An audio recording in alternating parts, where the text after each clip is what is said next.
Let's stand for our prayer.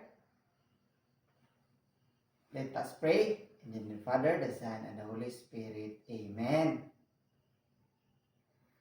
Thank you, Lord, for this morning, Lord. In the name of the Father, the Son, and the Holy Spirit. Amen.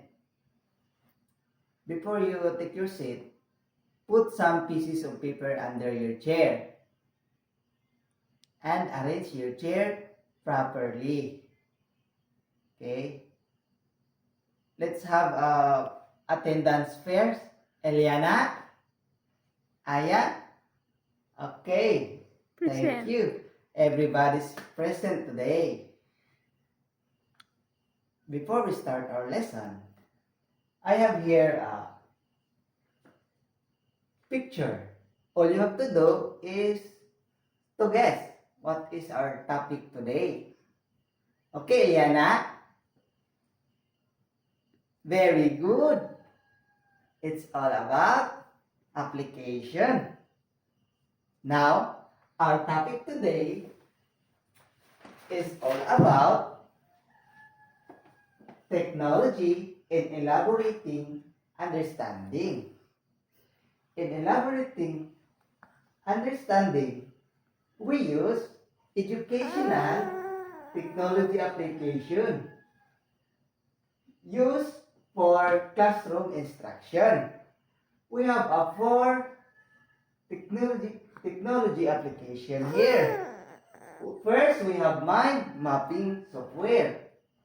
Second is communication platform. And the third one is learning management system or LMS.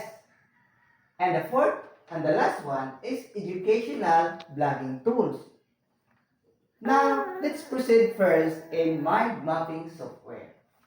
In mind mapping software, it is used for idea mapping, idea ranking, and brainstorming, and activity dashboard, and collaborative functionalities. Understand, Eliana? Okay, let's proceed in communication platform. In communication platform, you can share what being learned in the classroom through photos, videos, and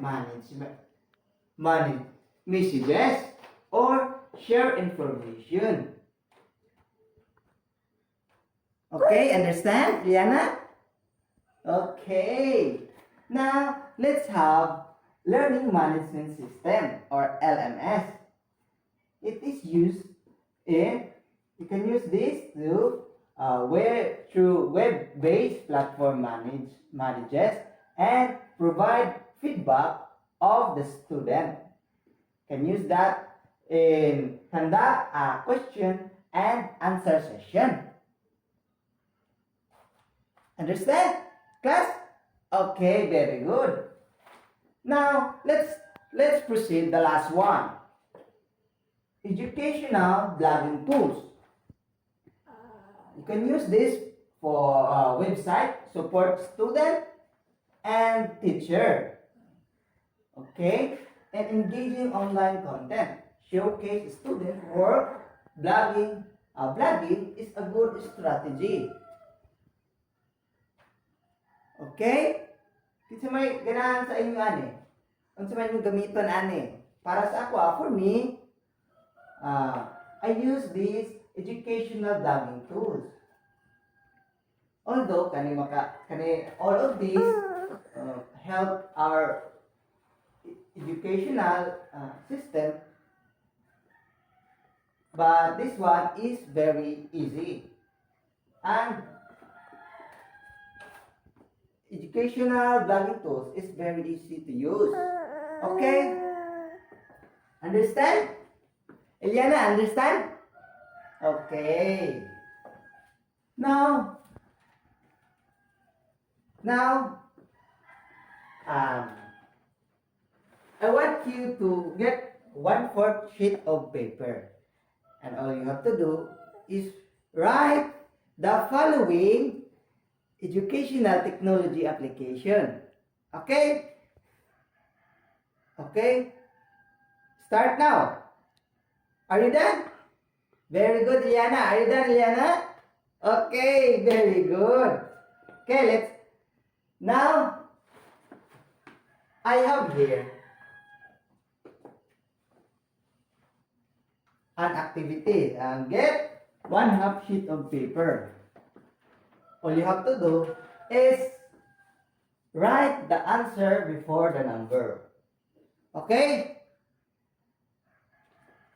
Okay, first question. I will read first. Okay. The app helps students organize their learning through creating and presenting. Okay. What is the answer? Okay, write in your 1/2 crosswise. Okay. And okay, finished. I will count 10 and all paper should be in front. Okay, 1, 2, 3, 4. Very good. Okay, that's it. And for your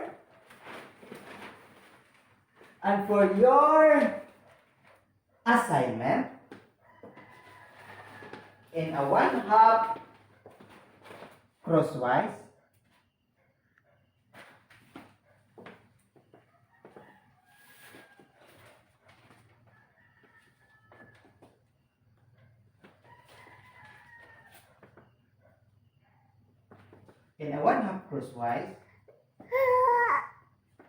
write an essay. How has technology changed the way we learn and interact? Pass it tomorrow morning. Okay, goodbye class.